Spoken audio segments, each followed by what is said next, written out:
생텍쥐베리의 유명한 소설 어린 왕자에 보면 이런 내용이 나옵니다. 생텍쥐베리가 어릴 때 보아와 구렁이는 무슨 동물이든지 통째로 삼킨다는 이야기를 듣고 코끼리를 통째로 삼킨 보아와 구렁이를 상상해서 그렸습니다. 그리고 그 그림을 어른들에게 보여주면서 자기 그림이 무섭지 않느냐고 물어보았는데 어른들은 하나같이 모자가 왜 무섭겠니? 라고 대답했습니다. 보아와 구렁이의 뱃속에 코끼리가 서 있는 형상의 그림이 겉으로만 보면 모자처럼 보였기 때문이었습니다. 생텍쥐베리는 할 수 없이 보아와 구렁이의 뱃속에 들이는 코끼리가 보일 수 있도록 다시 그림을 그렸더니 어른들은 그에게 속이 보이고 안 보이고 하는 보아와 구렁이 그림 따위는 집어치우고 차라리 지리, 역사, 산수, 문법 따위에 취미를 붙이는 것이 좋을 거야 라고 했습니다. 자신의 첫 번째와 두 번째 그림이 실패한 데 대해 크게 낙심하여 화가로서의 장래를 포기하고 비행기 조종사가 된 생텍쥐베리는 어른들에 대해서 깨닫게 된 사실을 이렇게 말합니다. 어른들은 혼자서는 아무것도 이해하지 못한다. 그러니 언제나 그분들에게 설명을 해준다는 것은 어린이로서는 힘이 되는 노릇이다 라고 말합니다. 어린이의 감성을 이해하지를 모르는 어른의 모습에 대해서 생텍쥐베리는 계속 이렇게 묘사합니다.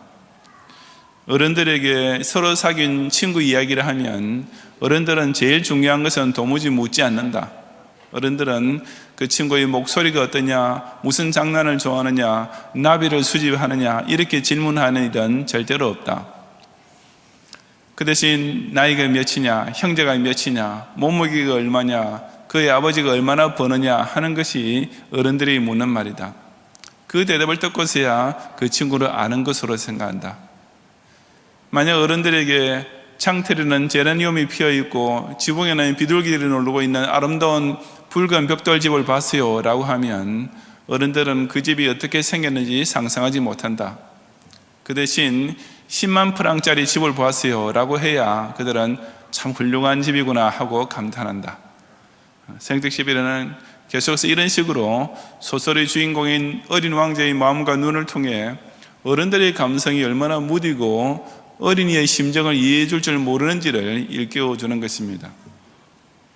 오늘 본문에서도 그런 무감각한 어른들과 감성적인 어린이들이 대조되고 있습니다. 단 어린 왕자 소설에서는 달리 본문에서는 그런 어린이의 마음을 100% 이해해 주실 뿐 아니라 아주 귀중히 여겨주시는 어른이 한 명 나오는데 바로 예수님이셨습니다. 본문에 예수님께서 순환주간 첫날 예루살렘에 입성하신 후 성전에 들어가셔서 거기서 장사하는 사람들을 내쫓으신 사건에 이어서 벌어진 일이었습니다. 14절에 보면 성전 정화를 마치신 후 예수님께서는 바로 그 성전에서 맹인과 전원자들을 고쳐주셨습니다. 그러자 대제사장들과 서기관들은 두 가지 이유로 노했다고 했는데 그 첫째는 예수님께서 성전에서 행하신 이상한 일 때문이었습니다. 우리나라 말번역에 이상한 일이라고 되어 있어서 마치 대제사장들과 서기관들이 예수님께서 성전을 정화하신 일을 이상한 일로 여긴 것처럼 오해할 수 있습니다.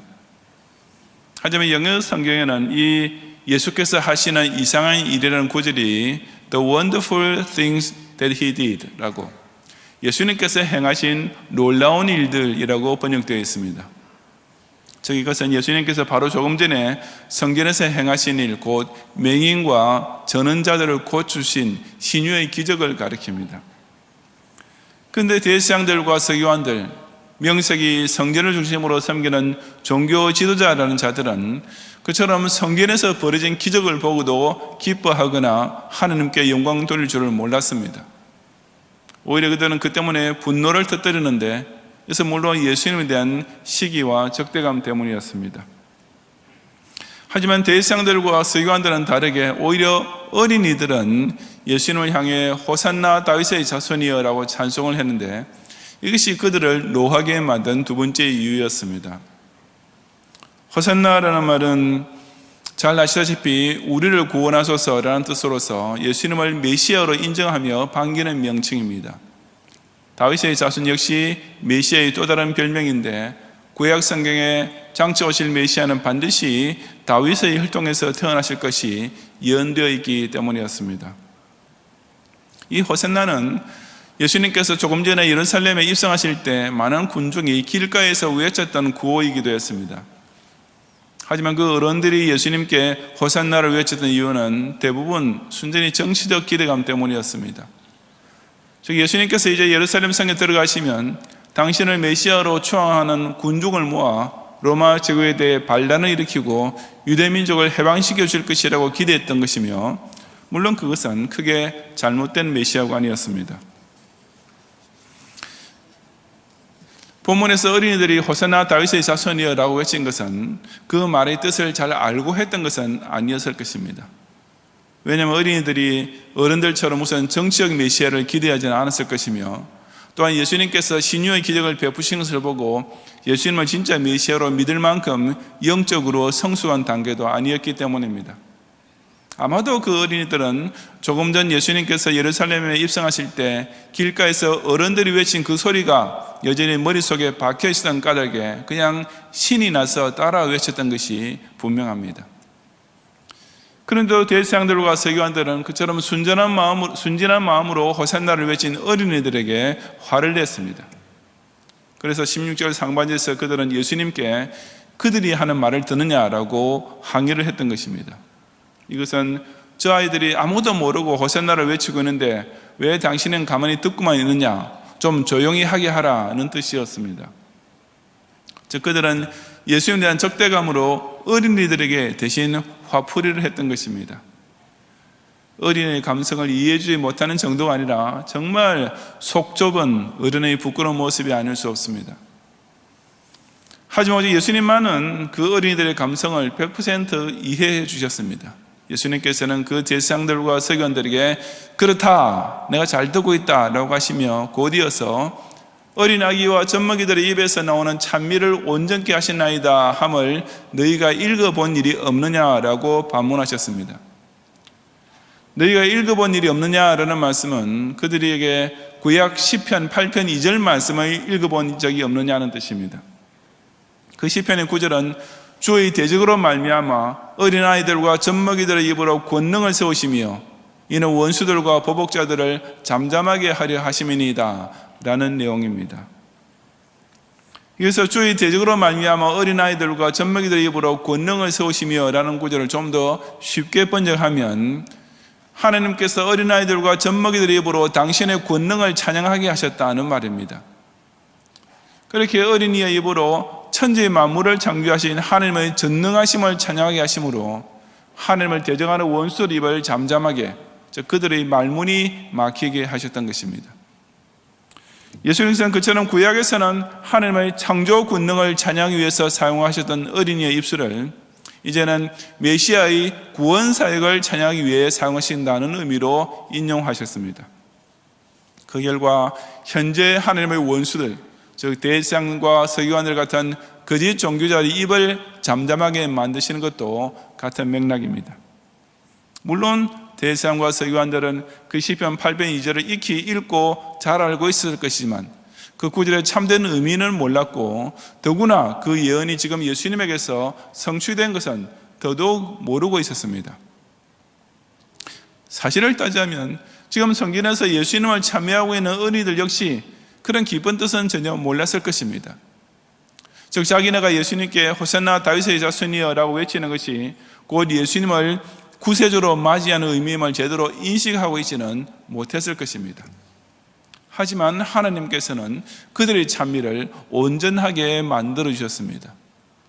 왜냐하면 그 어린이들은 최소한 예수님을 반기는 열정, 예수님 때문에 즐거워할 줄 아는 순수한 감성은 가지고 있었기 때문이었습니다.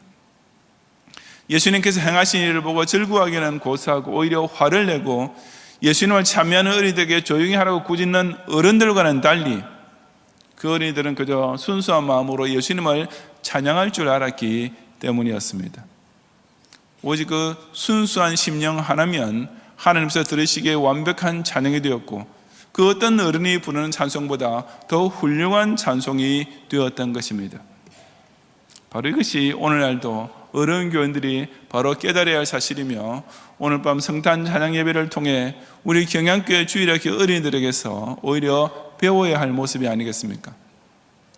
이 어린이들이 그냥 순진하게 성탄절을 즐거워하고 가슴이 콩닥거리면서 예배당 무대에 서고 변성기도 지나지 않은 앳된 목소리와 예술성은 아직 미숙한 솜씨로 연주하고 찬양을 하지만 예수님께서는 이들의 찬양을 지극히 높이 평가하고 계실 것입니다. 우리 어른 교인들은 이 어린이들의 찬송을 그저 귀엽게 보는 정도로 그칠지 모르지만 우리 주님께서는 어른들이 부르는 찬송보다 이 어린이들의 찬송을 훨씬 더 훌륭한 찬미로 정말 기쁘게 연락하고 계실 것입니다. 왜냐하면 어린이들의 찬송에는 어른 교인이 잘 아는 하나님의 주권이나 예수님의 대속사역 등에 대한 지적 인식은 많이 모자랄지라도 이 주일학 교인들의 찬송에는 어른 교인에게는 결핍되기 쉬운 순수한 기쁨이 가득 넘치고 있기 때문이며 그 부족한 점은 하나님께서 온전하게 다 채워주고 계시기 때문입니다. 오늘 밤에도 하나님께서는 우리 경양교회 주일학 어린이들이 탄생하신 예수님 앞에서 호산나를 외치며 기쁘게 찬송하는 것을 메시아로 맞이하는 최고의 찬미로 받아주고 계심을 깨닫고 이 어린이들의 순전한 영적 감성을 그대로 배우고 함께 예수님 탄생을 전심으로 찬양하는 모든 경양의 성도들이 되시기를 주님의 이름으로 축원합니다.